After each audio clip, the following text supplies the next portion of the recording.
6 de la mañana, 39 minutos. Hay mucho movimiento en las últimas horas en el legislativo. Si le va o no le va a alcanzar la gasolina al gobierno para sacar adelante su reforma pensional. Si puede hacerse algo más con la reforma de la educación. Si el gobierno se dio ante FECODE. Mucho movimiento en las últimas horas. Está Paloma Valencia, senadora del Centro Democrático. Senadora, gracias por acompañarnos. Buenos días. Muy buenos días, Luis Carlos. Un saludo especial para ti, el equipo de la FM y todos sus oyentes. Senadora, finalmente no hubo consenso entre la oposición y el oficialismo frente a la reforma estatutaria de la educación. ¿Qué pasó ahí? Pues estamos tratando de llegar a un consenso, Luis Carlos, y obviamente con visiones tan distintas de la educación.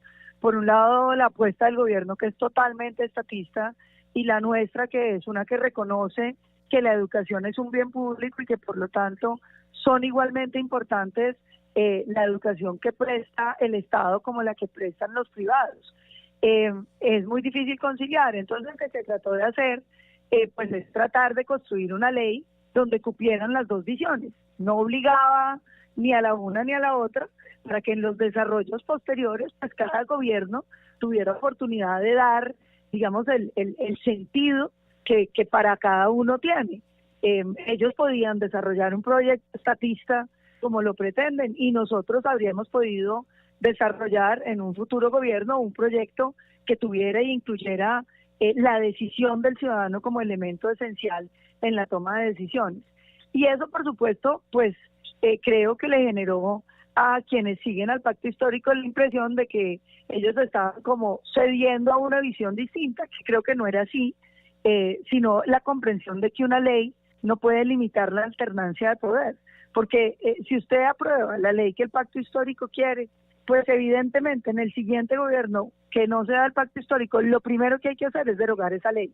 Y ojalá el país entendiera que uno puede construir leyes que le sirvan a la alternancia del poder y que además pues tienen vocación de continuar para poder salir de este 2 y 2 en el que vive el país y poder construir sobre lo construido. Yo sí lamento mucho que el acuerdo se haya terminado.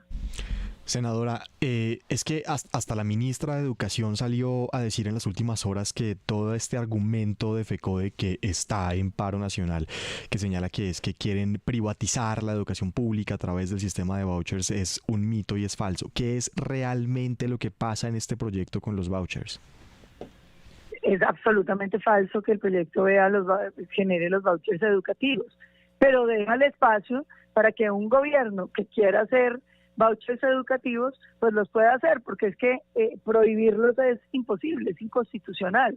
Vuelvo y repito, uno tiene que aquí distinguir el bien público, que es la educación, y por lo tanto, ese bien público para nosotros tiene que tener cada vez más la decisión del ciudadano, de la familia, de la madre, del padre, del joven, en qué es lo que quiere, porque no podemos tener un sistema donde a uno lo obligan a estar en la educación pública. Uno tiene que tener la posibilidad de escoger, como lo teníamos en salud. Usted podía estar en una EPS pública o en una EPS privada, o en pensiones, en un fondo privado o en el fondo público. Pero esa es una decisión evidentemente y intrínsecamente del ciudadano, que es el que finalmente puede valorar qué es lo que más le conviene para su proyecto de vida. ¿Qué es lo que le pasa a FECODE? Yo diría que eso se resume con una frase: primero muertos que evaluados.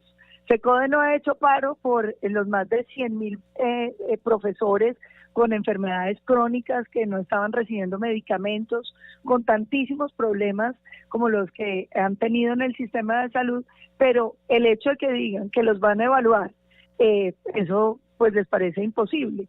Y uno sí se pregunta de qué lado es que tiene que estar el gobierno, del lado del sindicato de maestros que financió su campaña, o del lado de los niños colombianos que hoy se presentan a las pruebas PISA y sacan calificaciones insuficientes porque leen mal, entienden mal, no tienen matemáticas básicas ni formación básica en ciencias. Y uno se pregunta, ¿no es el momento donde Colombia debiera apostar para que los niños que están en el sistema público tengan derecho a la calidad? Y la calidad, por supuesto, supone que usted evalúe los maestros, que no son toda la calidad, pero son una parte importante. Senadora, buenos días. La saluda Juan Lozano. Le voy a hacer un resumen de lo que hemos entendido que está pasando con esta reforma y usted, por favor, para nuestros oyentes, nos dice si ese resumen es adecuado o qué le falta o qué tiene mal ese resumen. Y es lo siguiente: para salvar la ley estatutaria de educación en la comisión, el gobierno y los aliados del gobierno tuvieron que aceptar las modificaciones sustanciales que la senadora Paloma, el senador Luna introdujeron en ese proyecto.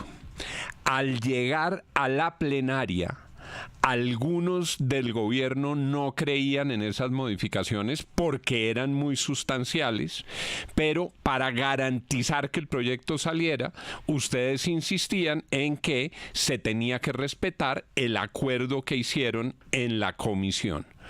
Como no hubo consenso entre las fuerzas del gobierno alrededor de respetar ese acuerdo, hoy el proyecto tiene dos posibilidades: aceptar la ponencia positiva que ustedes radicaron con lo acordado en comisión primera, o que lo vean naufragar si no quieren respetar el acuerdo de comisión, y por eso hay dos ponencias. ¿Eso es más o menos lo que está pasando?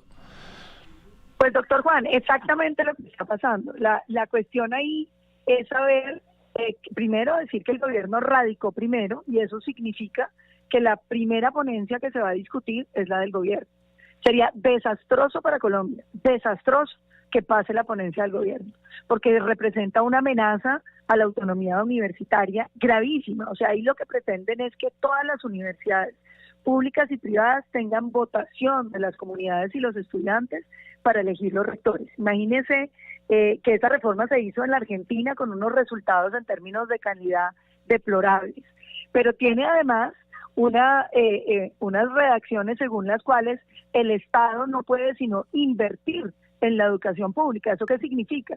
Que los propósitos que luego se materializaron en la ley, en la reforma a la ley 30, que ya han ido morigerando, que arrancaban por la eliminación del ICETEX, porque el Estado no tiene por qué poner un peso, según este gobierno, para financiar a los privados. Eso no es acabarse el pilo paga y generaciones solamente, es que ni siquiera puede haber crédito que vaya con destino a las universidades privadas. Es matar las universidades privadas, doctor Juan, que le voy a dar unas cifras. No son la mitad de la matrícula que tienen los colombianos en educación superior, pero son la gran mayoría de los que se gradúan, porque la deserción en las universidades públicas es tremenda. Segundo, porque entre las mejores universidades de Colombia, la gran mayoría son universidades privadas. Yo creo que este gobierno confunde la división que uno debiera tener en la educación.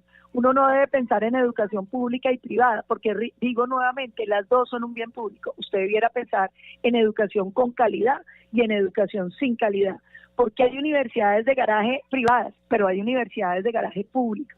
Este gobierno se propone crear 500.000 nuevos cupos para jóvenes, que nos parece una gran apuesta, pero la siguiente pregunta es: ¿van a montar un montón de universidades privadas de garaje, como las hay en muchas públicas de garaje, como las hay en muchas regiones, para engañar a los colombianos de que se están educando y van a terminar es con un título colgado en la sala que no les sirve para nada? ¿Por qué no hacer una apuesta de defender el bien público de la educación y darle a los 500.000 jóvenes que se van a educar cupos en las mejores universidades, por supuesto, con una relación costo-beneficio? Tercer elemento, este gobierno no quiere reconocer la existencia de la educación terciaria. ¿Qué es la educación terciaria? Es esa educación que se está imponiendo en el mundo donde el Estado no controla, pero le dan certificación de sus competencias. Usted va a una empresa y esa empresa lo forma. Y entonces, si esa educación que usted está recibiendo tiene algún valor, pues es definitivo, porque hacia eso, según dicen, se va a mover toda la educación del mundo, formación por competencias. Usted va a tomar un curso, le van a formar unas competencias en 6 meses, sale, trabaja y luego regresa. Es decir, la obsolescencia del conocimiento con la era de la inteligencia artificial, con lo que está pasando en el mundo entero, va a ser muy grande. Entonces la clave ahí es tener la posibilidad de reconocer las nuevas formas de educación que se están generando en el mundo. El gobierno no quiere aceptar que eso sea un derecho fundamental, porque resulta que el SENA y algunos otros sindicatos no entendemos cómo sienten que aquello los amenaza. Y finalmente hay un último tema, y es la defensa de que Colombia pueda evaluar a los maestros, porque es que nosotros estamos perdiendo las pruebas PISA como país, estamos teniendo unos rendimientos insuficientes, tenemos una juventud que podría formarse en programación de computadora y cuyas competencias en formación básica matemática hoy nos impiden estar montados en la ola que está generando el mundo. ¿Cómo no vamos a tener derecho a pedir que los profesores sean evaluados para que los profesores que sirvan les paguemos bien, los formemos? El que no sirva, se le haga un intento de que se forme, pero si no mejora, haya posibilidad de que salga. Claro, claro. Es todo muy complejo en el tema de la educación también, no es algo menor, tal vez es algo de las cosas de mayor profundidad. Lo que pasa es que no tiene el impacto mediático que debería tener, como la reforma pensional o es otro tipo de reformas que se hagan en Colombia. Doctora Paloma Valencia, es usted muy amable, muy gentil. Muchísimas gracias, Luis Carlos. Y yo diría, coincido contigo, este tema es demasiado importante. Es el futuro, es que es el futuro.